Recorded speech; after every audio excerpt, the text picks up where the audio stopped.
નમસ્કાર મિત્રો, હું છું ગોપાલ ઇટાલિયા. વિસાવદર વિધાનસભાની ચૂંટણીમાં વિસાવદરના ક્રાંતિકારી ખેડૂતોએ, આગેવાનોએ, પશુપાલકોએ, મજૂરોએ ભાજપ અને કોંગ્રેસના ગઠબંધનને જે ભૂંડી રીતે જાકારો આપ્યો છે એ જોઈને ભાજપ અને કોંગ્રેસ બંને પાર્ટી રઘવાઈ થઈ છે. વિસાવદર વિધાનસભાની ચૂંટણી વખતે હોટલમાં બેસીને કોંગ્રેસ પાર્ટીના લોકોએ જે રીતે પૈસા વેચી અને ભાજપના સમર્થનમાં કામ કર્યું અને કોશિશ કરી કે ગોપાલ ઇટાલિયા હારી જાય, પણ એ કોશિશ નિષ્ફળ ગઈ અને ભાજપ અને કોંગ્રેસ બંનેને એકદમ શરમજનક હાર મળી. ત્યારથી આ બંને લોકોએ ષડયંત્રો ચાલુ કર્યા છે. તમે જોશો કે વિસાવદર વિધાનસભાની ચૂંટણી પૂરી થયા પછી મોરબીમાં, રાજકોટમાં, ગાંધીધામમાં, ચૈતરભાઈની સભામાં, પ્રવીણભાઈ રામની સભામાં, કેશોદ ખાતે અલગ અલગ અનેક સભાઓમાં ભાજપના માણસો આવીને અમારી સભાઓને ડિસ્ટર્બ કરવાનું, સભાઓને અંદર દુષ્કૃત્ય કરવાનું, સભાઓની અંદર આવી અને હલ્લાબોલ કરવાનું કે પ્રશ્નના નામે અરાજકતા ફેલાવવાનું કામ ભાજપના માણસો કરતા હતા. પણ ભાજપના માણસો અમારી સભામાં આવીને સભા ડિસ્ટર્બ કરવાની કોશિશ કરતા હતા. એ જોઈને જનતા નારાજ થઈ કે ભાજપવાળા આ ધંધો કરે છે અને આ યોગ્ય નથી. ગોપાલ ઇટાલિયા જીત્યો છે તો એ જનતાના આશીર્વાદથી જીત્યો છે. એટલે ભાજપે સ્ટ્રેટેજી બદલી. અત્યાર સુધી સભામાં માત્ર ભાજપના માણસો આવતા હતા ડિસ્ટર્બ કરવા. કેશોદમાં પ્રવીણભાઈની સભામાં, ચૈતરભાઈની સભામાં, ઈશુદાનભાઈની મોરબીની સભામાં, મારી સભામાં રાજકોટમાં અને ગાંધીધામમાં, આટલી જગ્યાએ સભામાં ભાજપના માણસોએ આવી હો હલ્લો કર્યો. પરંતુ ગઈકાલે સ્ટ્રેટેજી ભાજપે બદલી. ભાજપે કોંગ્રેસના માણસને સભામાં મોકલ્યો, જેથી કરીને હવે ભાજપનું ખરાબ ના દેખાય અને એવું લાગે કે આ તો કોંગ્રેસ વાળા વિરોધ કરે છે. એક કોંગ્રેસી માણસને મારી સભામાં મોકલી અને એને એવું કહેવામાં આવ્યું કે ભાઈ તારે આ સભાને ડિસ્ટર્બ કરવાની છે, જેથી કરીને એવું લાગે કે ભાજપ વાળા નથી, આ તો કોંગ્રેસ વાળા છે. સ્ટ્રેટેજી ભાજપે બદલી છે, પણ વાત તો એની એ જ છે કે ભાજપ અને કોંગ્રેસ બંને ભેગા મળીને આમ આદમી પાર્ટીને ગુજરાતમાં આગળ વધતી રોકવા માંગે છે. કારણ કે છેલ્લા 30 વર્ષોથી ભાજપ અને કોંગ્રેસ બંને પાર્ટીઓએ ભેગા મળીને જનતાનું શોષણ કરવાનું કામ કર્યું છે. ભાજપે જનતા ઉપર દમન કર્યું, ભાજપે જનતાનું શોષણ કર્યું, ભ્રષ્ટાચાર કર્યો, તાનાશાહી કરી. એનો વિરોધ કરવાના બદલે કોંગ્રેસે એનું કમિશન લઈ લીધું અને આ ભાગીદારીનો ખેલ 30 વર્ષોથી ચાલતો હતો. એ ખેલ હવે આમ આદમી પાર્ટીના આવવાથી બંધ થઈ રહ્યો છે. ખેલ બંધ થઈ રહ્યો છે, ફ્રેન્ડલી મેચ બંધ થઈ રહી છે. એટલે બંને રઘવાયા થઈ અને આ કામ કરી રહ્યા છે. ગઈકાલે કોંગ્રેસના માણસે મારા ઉપર જૂતું ફેંક્યું. મને કઈ વાંધો નથી, મેં તો કાલે જ કીધું કે હું માફ કરું છું. એ માણસ સાથો બન્યો છે, એને ક્યારેક અંદાજ આવશે, અહેસાસ આવશે કે એને ખોટું કામ કર્યું છે. કેટલાક લોકોએ મજા લીધી અને એવું કીધું કે ભાઈ ગોપાલ લઈ પેલા આવું કરતો હતો અને આમ હતું તેમ હતું. હું એનો તો જવાબ આપું જ આપું, પણ એની પહેલા કે ગઈકાલે જે ઘટના બની એમાં મારું લગભગ 10 થી 15 20 મિનિટનું ભાષણ મારું આગળ વધી ચૂક્યું છું. 15 મિનિટથી હું બોલતો હતો. તમે વિડીયોમાં જોઈ શકશો, અનેક ચારે બાજુથી લોકો મોબાઈલમાં રેકોર્ડિંગ કરતા હતા. ક્યાંય સ્ટેજની આજુબાજુ, આગળ પાછળ, ઉપર નીચે, દૂર દૂર સુધી પોલીસ વાળા કઈ ઉભા નતા. મારું પોતાનું ધ્યાન હતું, કેમ કે હું તો સાવ આગળ આવીને ઉભો વાત કરતો હતો. અચાનક જ મારું 10-15 મિનિટનું ભાષણ પૂરું થયું. એના પછી અચાનક જ 2 કોન્સ્ટેબલો આવ્યા, ચાલતા ચાલતા સ્ટેજની જમણી બાજુ એકદમ મારી નજીકમાં ઉભા રહી ગયા. બીજા 2 કોન્સ્ટેબલ ડાબી બાજુ આવીને ઉભા રહી ગયા. એક પીઆઈ આવ્યા, એક એએસઆઈ આવ્યા, એક સબ ઇન્સ્પેક્ટર આવ્યા. એમ મળીને કુલ 8-10 પોલીસ વાળા આવીને અચાનક સ્ટેજની આજુબાજુ ગોઠવાવા લાગ્યા. જનતા અને હું તો ભાષણ કરતા કરતા જોઈ રહ્યો હતો કે અચાનક કેમ એટલા બધા પોલીસ વાળા આવ્યા, અને જનતા પણ જોઈ રહી હતી કે અચાનક એટલા બધા પોલીસ આવીને ગોઠવાવા કેમ લાગ્યા. કશું જ નતું, કોઈ સિંગલ પોલીસ વાળો માણસ સ્ટેજની આજુબાજુમાં નતા. 15 મિનિટના ભાષણ પછી અચાનક પોલીસ વાળા આવ્યા. એ પોલીસ વાળા પોતે જ આ કોંગ્રેસી માણસને લઈને આવેલા. કોંગ્રેસી માણસ આવીને ટોળામાં બેઠો અને પોલીસે જેવો ઈશારો કર્યો તરત જ એને એનું જે કઈ કામ હતું એ કર્યું.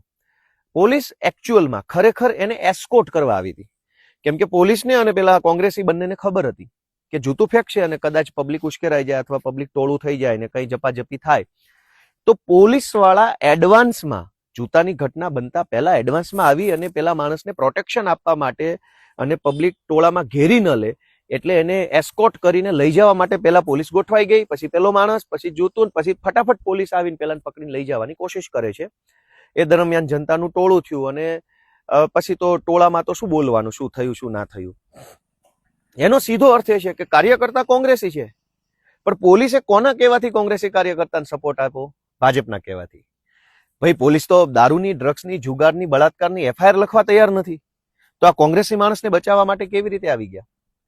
તો સાફ છે ગઈકાલની ઘટના પરથી કે કોંગ્રેસ અને ભાજપ બંને ભેગા મળી અને જામનગરની અંદર મારી ઉપર હુમલો કરવાની કોશિશ કરીને એમાં પોલીસે પેલા માણસને પ્રોટેક્શન આપ્યું.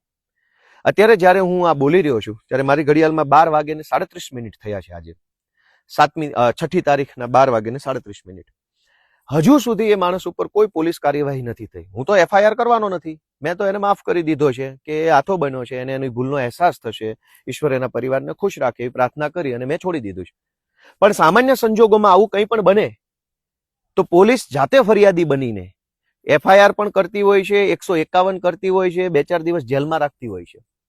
આ કિસ્સામાં આટલી બધી મહેરબાની કેમ? અમારા આમ આદમી પાર્ટીના ધારાસભ્ય હેમંત ખવા પહેલા કોંગ્રેસ પાર્ટીમાં કામ કરતા હતા, એટલે આ ભાઈ પણ કોંગ્રેસી છે, એટલે બંનેના જૂના ફોટા લાવી અને ટીવીમાં એજન્ડા ચલાવવામાં આવ્યો કે આમાં શું છે શું છે શું છે. ભાઈ આસારામની સાથે પણ નરેન્દ્ર મોદીનો ફોટો છે, તો શું એનો અર્થ શું કાઢવાનો? સુરતની અંદર ડ્રગ્સ વેચતા રંગે હાથ પકડાયેલા અમિત આહિરની સાથે ગુજરાતના ગૃહમંત્રીનો ફોટો છે, તો શું સમજવાનું? તો ફોટાઓ આજકાલ કોઈ પણ પબ્લિક પ્રોફાઇલના માણસો છે એના ફોટાઓ કેટલાક લોકો સાથે હોતા હોય છે, પણ સવાલ એ નથી કે આ કોંગ્રેસી માણસ જે જામનગરમાં આવ્યો હતો એનું કોની સાથે ફોટો. સવાલ એ છે કે પોલીસ એને એટલી બધી મહેરબાની કેમ? કમસે કમ 151 તો પોલીસે કરવી જોઈતી હતી, પોલીસે 151 પણ નથી કરી. હવે તમે વિચારો કે હર્ષ સંઘવીની સભામાં કોઈ જૂતું ઉછાળી જાય તો શું પોલીસ જવા દેશે? નહીં જવા દે. હર્ષ સંઘવી તો ફરિયાદી નહીં બને, પણ પોલીસ ફરિયાદી બનશે. શું કામ? કેમ કે એમને મેડલ જોતા હોય છે, પ્રમોશન જોતા હોય છે, હર્ષ સંઘવી સાહેબની નજરોમાં ગુડ બોય બનવું હોય છે, કેટલાક લોકોને કમરના પટ્ટા ગળામાં પહેરવા હોય છે. તો દોસ્તો આ ઘટનામાં સાફ છે કે ભાજપવાળા, ભલે ભાજપના નેતાઓનો તો ધંધો જ આવો છે કે અમે કોઈ ષડયંત્ર કર્યું, અમે કોઈ આમ તેમ કર્યું. ભાઈ અમે ષડયંત્ર કર્યું છે તો તમે પકડો એ માણસને, એની ઉપર એફઆઈઆર કરો, એની પાસેથી તપાસ પુરાવા લઈ લો, વોટ્સએપમાં, ફેસબુકમાં, ફોનમાં કોની યારે વાત કરી છે, કોને ષડયંત્ર ગોઠવું, કોને પૈસા આપ્યા નથી આપ્યા, છોડી કેમ દીધો? અત્યારે પોલીસે એની ઉપર કોઈ કાર્યવાહી નથી કરી. એનો અર્થ એ કે પોલીસે એને સપોર્ટ આપ્યો છે પૂરેપૂરો ગોપાલ ઇટાલિયા પર જૂતું ફેંકવા માટે. હવે બીજો મુદ્દો એ છે કે ભાજપ અને કોંગ્રેસને આવા કૃત્યો કરવા માટે સમય મળી રહે છે, માણસો મળી રહે છે, પણ સામાન્ય જનતાનું કામ કરવા માટે એની પાસે સમય નથી. ગુજરાતમાં માવઠું આવ્યું, હજારો ખેડૂતોને આજની તારીખમાં કાણી કોડી મળી નથી.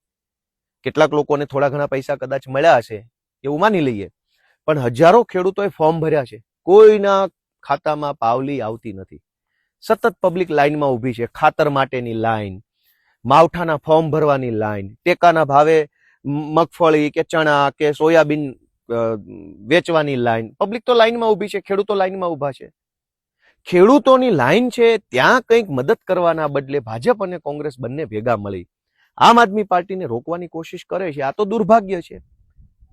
અને કેટલાક લોકોએ મજાક લેવાની કોશિશ કરી કે ભાઈ કર્મનો સિદ્ધાંત લાગુ પડી ગયો છે, ગોપાલ ઇટાલિયાને જૂતું પડ્યું છે. સરસ, કઈ વાંધો નહીં, એમાં શું ખોટું છે? કર્મનો સિદ્ધાંત એ નથી. પ્રદીપસિંહ ઉપર જૂતું ફેંકનાર વ્યક્તિ છે એ વ્યક્તિ કોઈ રાજકીય પક્ષમાં ત્યારે નહોતો. જે દિવસે આ ઘટના બની, જે તારીખે, ત્યારે એ માણસ કોઈ પાર્ટીમાં નહોતો. એટલે બિલકુલ બિન પોલિટિકલ ઘટના હતી. જ્યારે ગોપાલ ઇટાલિયા પર જૂતું ફેંકનાર માણસ તો કોંગ્રેસી છે અને પોલીસના સપોર્ટમાં આવેલો છે. એ કોઈ મરદ માણસ નથી, એ તો સ્ત્રૈણ માણસ છે. એ એકદમ ડરપોક માણસ છે, કાયર માણસ છે. પોલીસના ટોળામાં આવીને હુમલા કરી જાય તો કાયરોનું કામ છે. એ મરદના બચ્ચા હો તો આવું જોઈએ એકલા. પોલીસ પ્રોટેક્શન લઈને શું કામ આવો છો? પ્રદીપસિંહની જે ઘટના બની છે એ ઘટના બિન પોલિટિકલ માણસ છે. એનું આજ દિવસ સુધી એ ઘટના બની તે દિવસે કઈ પાર્ટીના કયા નેતાના કહેવાથી કર્યું તે ઘટના બહાર સામે નથી આવી, એટલે કે એ બિન પોલિટિકલ છે. ગોપાલ ઇટાલિયા ઉપર જૂતું ફેંકનાર માણસ છે એ તો રાજકીય છે, કોંગ્રેસી છે, પહેલી વાત. બીજી વસ્તુ કે પ્રદીપસિંહ ઉપર જૂતું ફેંકનાર વ્યક્તિ જે છે એનો વાંધો ભ્રષ્ટાચાર સામે, તાનાશાહી સામે, એનો વાંધો સરકારની શોષણભરી નીતિઓ સામે હતો. અને એ વખતે એ વ્યક્તિએ કીધું કે ભાઈ મારો વાંધો આ વાતને લઈને છે, વ્યક્તિ સાથે નથી, પણ એ વાતનો વાંધો નોંધાવવા માટેની કોઈ ઘટના છે. ગોપાલ ઇટાલિયા પર જૂતું ફેંકનાર વ્યક્તિ તો કાયર છે, સ્ત્રૈણ માણસ છે, સ્ત્રૈણ. પુરુષ નહીં, સ્ત્રી નહીં, મિક્સમાં જે સ્ત્રૈણ ટાઈપનો માણસ હોય ને, કાયર માણસ, કે જે બતાવે એવું કે બહુ મોટો ભડવીર છે, પણ હકીકતમાં તો એ એકદમ કહેવાય ને કે ડરપોક માણસ હોય છે, નાકારા માણસ, એકદમ કહેવાય ને કે કાયર માણસ હોય. કાયર માણસોના કામ છે આ. તમે તમારી અંદર શક્તિઓ હોય તો તમે શક્તિનો ઉપયોગ સત્તા સામે બાંધવામાં કરો. અમારા ઉપર જૂતા ફેંકવાથી ગુજરાતની જનતાનો શું ફાયદો? ખુલ્લેઆમ ડ્રગ્સ વેચાય છે, કરોડો બાળકોનું જીવન બરબાદ થાય છે. જાઓ મારો ગૃહમંત્રીને જૂતો. આજે ગુજરાતની શિક્ષણ વ્યવસ્થા ખાડે ગઈ છે. દવાખાનાઓમાં છોકરાઓનું બેમોત મરી રહ્યા છે, લોકોને સારવાર નથી મળતી. મા કાર્ડ, ફલાણા કાર્ડ, ઢેકણા કાર્ડના નામે પ્રાઇવેટ દવાખાનાઓની અંદર બોગસ ઓપરેશનો કરીને પૈસા પડાવી લેવામાં આવે છે.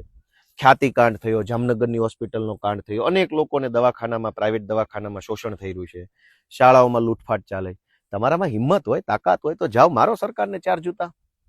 પણ તમે એકદમ કાયર માણસ છો, ડરપોક માણસ છો, તમે શિયાળ છો, તમે કોઈ મરદ માણસ નથી. તમે પોલીસની આડમાં, પોલીસના પ્રોટેક્શનમાં જે કૃત્ય કર્યું એ કાયરતાપૂર્ણ કૃત્ય છે.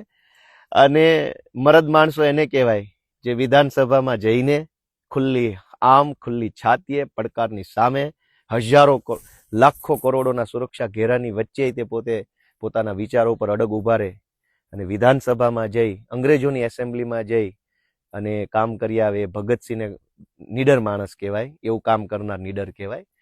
કાયરોની જેમ આવીને ટોળામાં બેસી જાય એ કઈ બહાદુર માણસની નિશાની નથી. કોંગ્રેસના કાર્યકર્તાઓની વિનંતી છે કે તમે 30 વર્ષ સુધી ભાજપની સાથે મળી જનતાનું ઘણું શોષણ કર્યું છે. હજુ મહેરબાની કરો. આવું બધું કરવાથી, ભાજપનો હાથો બનવાથી તમને કોઈ ફાયદો નથી. હું આજે ગુજરાતની જનતાને એક વિનંતી કરું છું કે આ ભાજપ કોંગ્રેસની જોડીને ઓળખો. અમે તો જીવનમાં એવું કંઈ ખોટું કામ કર્યું નથી, છતાંય ભાજપ કોંગ્રેસ બંને મળી અનેક જગ્યાએ અમારા કાર્યકર્તાઓ પર હુમલા કરાવી રહ્યા છે. એમાં ભાજપ મેઇન છે. અત્યાર સુધી ભાજપ હુમલો કરતું હતું, હવે ભાજપ વાળાએ કોંગ્રેસ વાળાને ભાડે રાખીને હુમલો કરાવવાનું કામ કર્યું છે. કોંગ્રેસના માણસો હાથો બની રહ્યા છે. એટલે હું આજે ગુજરાતભરની જનતાને વિનંતી કરું છું કે લોકો જાગૃત બને. મુદ્દાની રાજનીતિ જે આમ આદમી પાર્ટી કરી રહી છે એને જનતા સપોર્ટ આપે એવી મારી લાગણી વિનંતી છે. સૌને મારા નમસ્કાર.